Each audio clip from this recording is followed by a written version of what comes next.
এক প্রান্তে ইরান, আরেক প্রান্তে ইসরায়েল, মাঝখানে ইরাক, সিরিয়া, জর্ডান, সৌদি আরব, এমনকি কিছু ক্ষেত্রে কুয়েত। সব মিলে প্রায় 1724 কিলোমিটারের বিশাল দূরত্ব।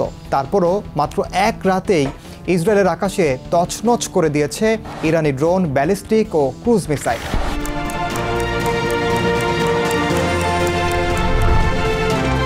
পাল্টা আঘাত করেছে ইসরায়েলও। তেহরান, ইস্পাহান, সিরিয়ার দামেস্ক জ্বলছে আগুন। কিন্তু বড় প্রশ্ন, এই দূরত্ব, প্রতিবেশী রাষ্ট্র সব পেরিয়ে কিভাবে ইরান এমন আঘাত হানছে, কিংবা ইসরায়েল?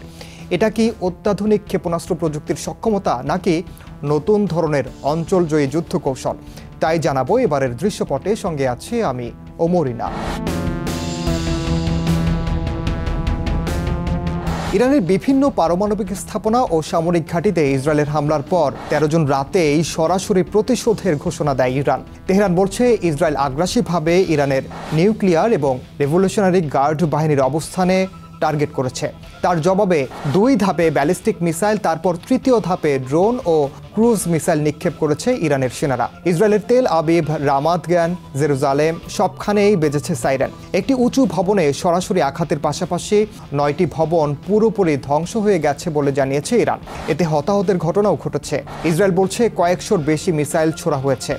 তবে সবচেয়ে বড় বিষয়, ইরান এটা কিভাবে করল? প্রথমত, ইরান সরাসরি সীমান্ত ঘেঁষা দেশ নয়। এটা কোনো গাজা ইসরায়েল যুদ্ধ নয়, যেখানে সীমান্ত পেরোলেই মিসাইল নিক্ষেপ করা সম্ভব। ইরান ও ইসরায়েলের মাঝে 5টির বেশি দেশের আকাশসীমা। তাহলে কিভাবে ইরান এই দেশগুলোকে বাইপাস করলো? উত্তর হলো 3 স্তরের কৌশলের মাধ্যমে। প্রথমত, উচ্চ কক্ষপথ ব্যালিস্টিক ক্ষেপণাস্ত্র কৌশল। ইরান ছুড়েছে MRBM অর্থাৎ মিডিয়াম রেঞ্জ ব্যালিস্টিক মিসাইল বা মধ্যপাল্লার ব্যালিস্টিক ক্ষেপণাস্ত্র, যেগুলো 2000 কিলোমিটার দূরের লক্ষ্যবস্তুতে আঘাত হানতে পারে। সেই মিসাইলগুলো সোজা উঠে যায় আকাশমণ্ডলের বাইরে, তারপর নির্দিষ্ট গতিপথ ধরে আঘাত করে লক্ষ্যবস্তুতে। আর এইভাবে ইরাক, জর্ডান, সৌদি আরব বা সিরিয়ার আকাশে না ঢুকেই উড়ে চলে যায়। দ্বিতীয়ত, ছায়াযুদ্ধ, ড্রোনের চতুর খেলা। ইরানের ড্রোনগুলো ক্ষেপণাস্ত্রের মতো করে নয়, বরং আকাশে নিচু হয়ে আসে। এগুলোর বেশিরভাগই ছোড়া হয় ইরাক ও সিরিয়ার ইরানপন্থী সশস্ত্র বাহিনীর ঘাঁটি থেকে, কেননা এত দূর থেকে ড্রোন উড়ে যাওয়া সম্ভব নয়। লক্ষ্যে পৌঁছানোর আগেই তা ভূপাতিত করা হতে পারে। ইরান নিজেই সরাসরি ক্ষেপণাস্ত্র ছোড়ে না সবসময়। তারা ব্যবহার করে ইরাকের popular mobilization forces, Syria, Lebanon ও ইয়েমেনে থাকা তাদের ছায়া যোদ্ধাদের, এই যেমন হাউথি ও হিজবুল্লাহ বাহিনী। এদের ঘাঁটি থেকে ড্রোনগুলো সহজেই জর্ডান পার হয়ে পৌঁছায় ইসরায়েলে। তৃতীয়ত, ছলনা বা কৃত্রিম নেভিগেশন সংকেত প্রতারণা।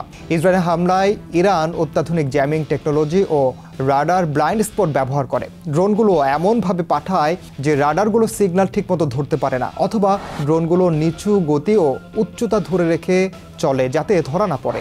এই কৌশলগুলো অনেকটা গোস্ট মিসাইল নীতির মতো, যেখানে মিসাইল আছে কিন্তু রাডার জানে না। শত্রুর জিপিএস বা স্যাটেলাইট নেভিগেশন সিগন্যালকে ভুয়া সংকেত দিয়ে বিভ্রান্ত করা হয়, যাতে ড্রোন বা মিসাইল ভুল পথে চলে যায় অথবা নির্ধারিত লক্ষ্যবস্তু চিনতে না পারে। এটা অনেকটা ভুল ঠিকানা দেওয়া জিপিএসের মতো, যেখানে মুঠোফোন বলে গন্তব্যে পৌঁছে গেছেন অথচ আপনি অনেক দূরে। আবার রাডার যেহেতু সব দিকে পুরোপুরি স্ক্যান করতে পারে না, তাই কিছু এলাকা থেকে খুব নিচু দিয়ে পাহাড় বা ভূখণ্ডের আড়ালে অথবা সংকেত প্রতিফলনের ফাঁকে যদি ড্রোন বা মিসাইল আসে, তাহলে রাডার তা ধরতে পারে না। এইসব এলাকা হলো রাডার ব্লাইন্ড স্পট বা রাডারের জন্য অদৃশ্য এলাকা। আর এই অদৃশ্য এলাকাগুলোই ব্যবহার করে ইরান। মজার ব্যাপার হলো, এই হামলার সময় সৌদি আরব, জর্ডান, কুয়েত কোনো দেশই খুলে দেয়নি নিজেদের আকাশ প্রতিরক্ষা। আবার কেউ সরাসরি বাধাও দেয়নি। এটিকে বিশ্লেষকরা বলছেন নীরব অনুমতি, অর্থাৎ কেউ প্রকাশ্যে সাহায্য করছে না কিন্তু বিরোধিতাও করছে না। বিশেষ করে ইরাক ও সিরিয়ার আকাশে কার্যত ইরানের এই আধিপত্য, যেখানে ড্রোন ছোড়া বা ক্ষেপণাস্ত্র লঞ্চ করা কার্যত সহজ। একটা সময় যুদ্ধ মানেই ছিল সীমান্ত পেরোনো, সেনা প্রবেশ, আকাশে ডগফাইট। কিন্তু এখন দেশ পার হওয়া ছাড়াই মিসাইল নিজেই দেশ এড়িয়ে উড়ে যায়। ড্রোন ছোড়া হয় অন্য দেশে বসে। সিগন্যাল ব্লক করে শত্রুর প্রতিরক্ষা অকার্যকর করা যায়। ইরানের ক্ষেপণাস্ত্র শুধু ইসরায়েল নয়, বদলে দিচ্ছে যুদ্ধের গাণিতিক ধারাও। দূরত্ব, প্রতিবেশী আকাশসীমা সবকিছুই আজ তুচ্ছ হয়ে উঠছে ব্যাটলফিল্ড বিয়ন্ড বর্ডার্স বাস্তবতায়। আর সেই নতুন বাস্তবতায় জ্বলছে তেল আবিব আর কাঁপছে তেহরান।